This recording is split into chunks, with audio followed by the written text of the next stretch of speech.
दिदीबहिनी दाजुभाइ यहाँहरू सम्पूर्णलाई म मेरो च्यानलमा स्वागत गर्न चाहन्छु। आज हामी स्वस्थानी परमेश्वरी देवीको कथा श्रवण गराउँदै जाने क्रममा आज चतुर्थौं अध्यायमा चारौं अध्यायमा हामी पुगेका छौं र यो कथा श्रवण गर्नुभन्दा अगाडि हातमा फूल, अक्षता, बेलपत्र जे छ लिएर पहिला सुरुमा मन्त्र पुष्पाञ्जली गर्नुहोला। ओम यं ब्रह्मा वरुणेन्द्र रुद्रमरुता स्तुन्वन्ति दिव्यैस्तवैरे वेदै साङ्गपदक्रमोपनिषदैरे गायन्ति यं सामगा ध्यानावस्थित तद्गतेन मनसा पश्यन्ति यं योगिनो येस्यान्तं न विदुषुरासुरगणा देवाय तस्मै नमः। श्रीमच्चन्दनचर्चितो जलवपु शुक्लाम्बरा मल्लिका मालालङ्कृतकुण्डला प्रविलसन् मुक्तावली शोभिता सर्वज्ञाननिदान पुस्तकधरा रुद्राक्षमालाकरा वाग्देवी वदनम्बुजे वसतु मे त्रैलोक्यमाता चिरं मुखं करोति वाचालं पङ्गुं लङ्घयते गिरिं यत्कृपातमहं वन्दे परमानन्दमाधवम्। नमो भगवते तस्मै व्यासाय मिततेजसे यस्या प्रसादात् वक्ष्यामि नारायण कथामिमाम्। नारायणं नमस्कृत्य नरं चैव नरोत्तमं देवीं सरस्वतीं व्यासं ततो जयमुदीरये भनेर त्यो मन्त्र पुष्पाञ्जली पुस्तकमा अर्पण गर्नुहोला र अब कथा श्रवण गर्नुहोला। आज हामी चारौं अध्यायमा छौं। यहाँहरूको जे मनोकामना छ त्यो सम्पूर्ण स्वस्थानी परमेश्वरी देवीले पूर्ण गरून्, रक्षा गरून्, आँटेताएको पुगोस्, मनले चिताएको पुगोस् भन्दै अब म यो श्रवण गराउन गइरहेको छु। अतः चतुर्थोऽध्यायः। कुमारजी आज्ञा गर्नुहुन्छ हे अगस्त्य मुनि। त्यसपछि कन्यादान लिने र दिने दिन आयो र महादेव आउनुहोला भन्ने विचार गर्दै विष्णु दक्षको घर पुग्नुभयो। उनले सम्पूर्ण सामग्री तयार गराए, अन्य विधान पूरा गरेर कन्यादान गर्न तयार हुनुभयो। उता महादेव भने दक्षको घर जान बिर्सेर विष भाङ धतुरो खाई अचेत जस्तै हुनुभयो। अनि विष्णुले अझसम्म पनि महादेव आउनु भएन, कता छुट्नु भएछ भनेर यसरी विचार गर्दाखेरिमा कन्यादानको बेला भइसक्यो। आफ्नो हातमा थापु भने महादेवलाई हुँदैन। अब के गर्ने होला, कसो गर्ने होला भनी आकुल र व्याकुल हुन लाग्नुभयो।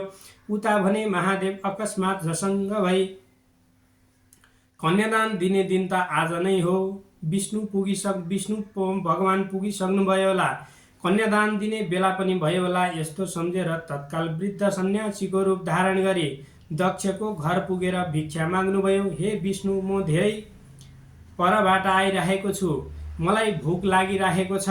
पहिले मलाई भिक्षा नदिई कन्यादान गरे लिने दिने दुवैलाई मैले श्राप दिनेछु। यसरी बताइसकेपछि अब ती सन्यासी रूप महादेवको यस्ता वचन सुनि विष्णु भगवान भन्नुहुन्छ, हे भिक्षुक, समय बित्न लाग्यो।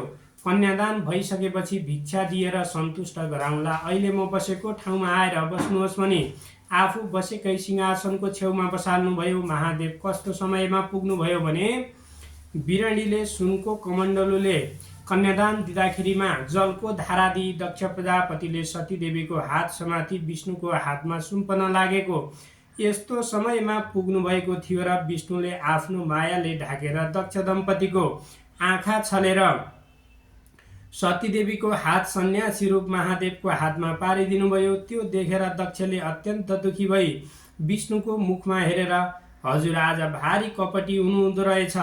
हजुरको विश्वासमा पर्दा आज मेरी पुत्री सतीदेवी यो अवस्थामा पर्न गइन्। दक्षको त्यस्तो कुरा सुने पनि नसुनेको जस्तो गरी केही पनि उत्तर नदिई सन्यासी रूप महादेवसित जान्छु भनेर वैकुण्ठ प्रस्थान गर्नुभयो। त्यसपछि दक्षले छोरीतर्फ हेरेर भन्नुभयो, हे सती, पापिष्ट विष्णुको छलमा परेर यो वृद्ध सन्यासी स्वामी पाए पनि चिन्ता गर्नु पर्दैन। जस्तो सुकै भए पनि हामी छँदैछौँ, माता पिता अहिले पनि जिउँदैछौँ। तँलाई दुःख हुने दिने छैनौ अहिले, उसैसित जाऊ। पिताको यस्तो वचन सुनेर सबै बहिनीहरूले देवता स्वामी पाएको सम्झिएर म धिक्कारै छु भनी विषाद गरी रुन लागिन्। फेरि विधाताले मेरो निधारमा यस्तै लेखेको रहेछ, अब रुनु कराउनु चिच्याउनु व्यर्थ छ। जस्तो भए पनि माता पिताले दिएका मेरा स्वामी यिनै हुन् भनी धैर्य धारण गरिन्। त्यसपछि सन्यासी रूप महादेवले सतीदेवीतर्फ हेरेर भन्नुभयो, हे स्त्री, अब यहाँ बसेर के गर्ने? हामी आफ्नो गृहमा जानुपर्दछ। माता पितासित बिदा मागेर आऊ। स्वामीको यस्तो आज्ञा सुनि हस्त प्रभु परमात्मा भनी माता पिताको नजिक गएर, हे माता पिता, अब आज्ञा पाए म जाने थिएँ भनिन्। अनि दक्ष प्रजापति र बिरानीले धैर्य धारण गरेर जाऊ भनी बिदा दिए। सतीदेवीले माता पितालाई प्रणाम गरी सन्यासी रूप महादेवको अगाडि लागेर हिँडिन्। निकै पर पुगेपछि सन्यासी रूप महादेव आज्ञा गर्नुहुन्छ, हे प्रिय, घरबाट कहिल्यै बाहिर ननिस्केकी, सदा सुखमा पालिएकी, अत्यन्त कोमलङ्ग भएकी तिमीलाई परिश्रम गर्नु पर्ला, सुस्त सुस्त हिँड। पतिको मधुर वचन सुनेर सतीदेवीले भन्न लागिन्, हे स्वामी, म त हिँड्न सक्दछु। हजुरको यस्तो प्रकारको वृद्ध अवस्था, जो 70 वर्षको हुनुहुन्छ, हजुर बरु हजुरलाई परिश्रम पर्ला, बिस्तार बिस्तार गरेर हिँडी बक्सियोस्। यस्तै किसिमका अनेक कुराहरू गर्दै बिलौनाहरू गर्दै सतीदेवीले आफ्ना स्वामीको वृद्ध अवस्थादेखि, यी वृद्ध अवस्था भएका म युवती मेरा स्वामीलाई कसैले केही गरी मेरो अपहरण गर्ने पो हुन् कि भन्ने मनमा एक प्रकारको डर र त्रास आउन थाल्यो। त्यसपछिबाट चिन्ता गर्दै गर्दै एकछिन पनि नछाडी पछि लागेर गइन्। कैलाशमा पुगेर महादेवले सतीदेवीको चरित्र हेर्नका लागि कैलाशकै टाकुरामा एउटा खरको झुपडी उत्पन्न गर्नुभयो आफ्ना माया र प्रेमद्वारा। त्यसरी उत्पन्न गरी, हे स्त्री, हाम्रो घर यही हो, आइपुग्यो भन्दै औँलाले देखाउनुभयो। अनि अब तिमी घरभित्र जाऊ, भोक पनि लाग्यो होला, जे छ झिकेर खाऊ, मलाई परिश्रम भयो, एकछिन म शुद्ध छु भनी विष भाङ धतुरो खाई बाहिर सुत्नुभयो। सतीदेवीले त्यो खरको झुप्रोदेखि आफ्ना पिताको घर सम्झेर, यस्तो सुवर्णको घरमा बसेकी म यस्तो खरको झुपडीमा बस्नु पर्यो भनेर मनमा अनेक प्रकारले बिलौना गर्दै जाँदाखेरिमा आँखाबाट आँसुका धाराहरू बरर गरेर झारिन्। फेरि मेरो कर्मले यस्तै पारिहाल्यो, के गरौँ भनी मन बुझाइन् र आफूसँग भएको सहलले आफ्नो आँसु पुछेर घरभित्र पसिन्। भित्र हेर्दा त सबै ठाउँमा माकुराले जालो र कसिङ्गर मात्रै देखिसकेपछि अनि कुचोले माकुराको जालो फाली राम्रोसित बढारेर सफा पारिन्। अनि स्वामी जागा भएपछि खान के दिने भनेर भण्डारमा हेर्न पुगिन्, तर त्यहाँ केही फेला पारिनन्। मनमा विषाद गरी महादेव सुतेको स्थानमा गई खुट्टा मुनि बसिराखिन्। 4 दिन बितेपछि महादेव जागा हुनुभयो। महादेव जागा भइसकेपछि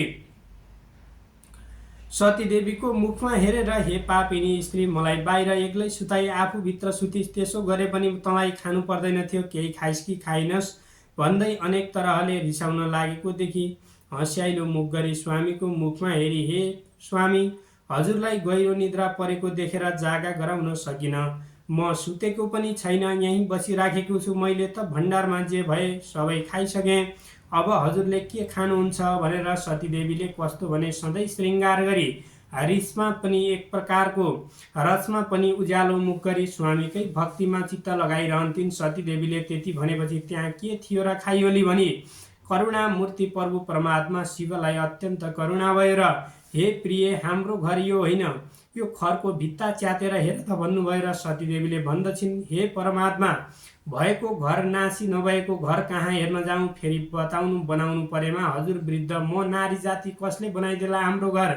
सतीदेवीको यस्तो वचन सुनि महादेव जुरुक्क उठेर खरको भित्तामा आफ्नो पाउले हानी उज्जवल कैलाशको दर्शन गराइदिनु भयो। अनेक मणिमाणिक्यले जडेको सुनले बनेको त्यस्तो दिव्य महल देखेर सतीदेवी प्रसन्न भई, मेरा पिता दक्ष प्रजापतिको घरभन्दा पनि अत्यन्त राम्रो यो घर कसको होला भन्ने विचार गरिन्। अनि सन्यासी रूप महादेवले आफ्नो दिव्य स्वरूप ज्योति रूपको दर्शन दिनुभयो। सतीदेवीलाई चोकमा ढाकेर लग्नुभयो हे स्त्री। यो चोकको माझमा गाईको गोबरले मण्डला आकार गरी लिपिदेऊ भने सतीदेवीले तत्काल आज्ञा पालन गरिन्। त्यसपछिबाट महादेवले त्यो लिपेको स्थानमा बसेर निर्मल स्फटिकको जस्तो विश्वम्भर मूर्तिको दर्शन दिनुभयो। यसरी दर्शन दिइसकेपछि अनि सतीदेवीले मनमा आनन्द मानी हर्षको आँसु बगाउनुभयो। म धन्य रहेछु हे प्रभु परमात्मा जगदीश्वर महादेव स्वामी पाएँ अनि भनी महादेवलाई फुलको माला पहिराई 3 पल्ट प्रदक्षिणा गरी साष्टाङ्ग दण्डवत गरिन्। त्यसपछि ती दुवै शिव शक्ति स्वरूपले रहनुभयो। इति श्री स्कन्दपुराणे केदारखण्डे माघ महात्म्ये कुमार अगस्त्य संवादे श्री स्वस्थानी परमेश्वरी व्रतकथायां सतीदेवी विवाह वर्णनम नाम चतुर्थो। जय बोलिए श्री स्वस्थानी परमेश्वरी देवीको जय हो। अब यसरी कथा श्रवण गरिसकेपछि हामीले पञ्चम अध्याय पनि श्रवण गर्ने नै छौँ। यसै च्यानल मार्फतबाट यहाँहरूले हेर्न सक्नुहुन्छ र भिडियोलाई सेयर गर्न सक्नुहुन्छ। सबैलाई आँटे ताएको पुगोस्, इष्ट देवता कुलदेवताले रक्षा गरून् भन्दै अब आजको यो अध्याय सकिसकेपछि आउनुहोस् मन्त्र पुष्पाञ्जली गरौँ। हातमा चन्दन अक्षता फुल बेलपत्र जे छ लिएर मन्त्र पुष्पाञ्जली लिनुहोला।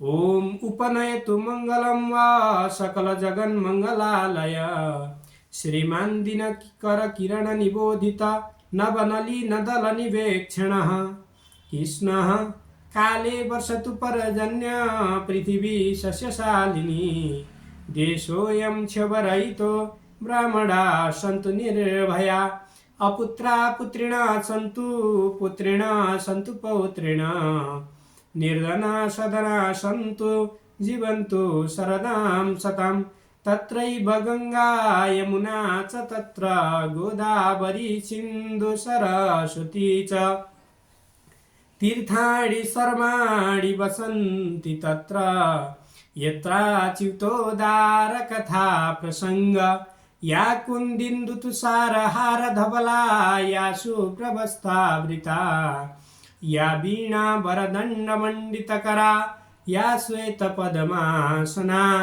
या ब्रह्मच्युत शंकरा प्रभृति देवै सदा वन्दिता सामं पातु सरस्वती भगवती निशेषजाड्यापः कायेन वाचा मनसेन्द्रियद्वा बुद्ध्यात्मना वा प्रकृति स्वभावात् करोमि यद्यत् सकलं परस्मै नारायणायेति समर्पयेत्। ओम श्री स्वस्थानी परमेश्वरी देव्यै नमो नमः। जय बोलिए श्री स्वस्थानी माता को जय हो।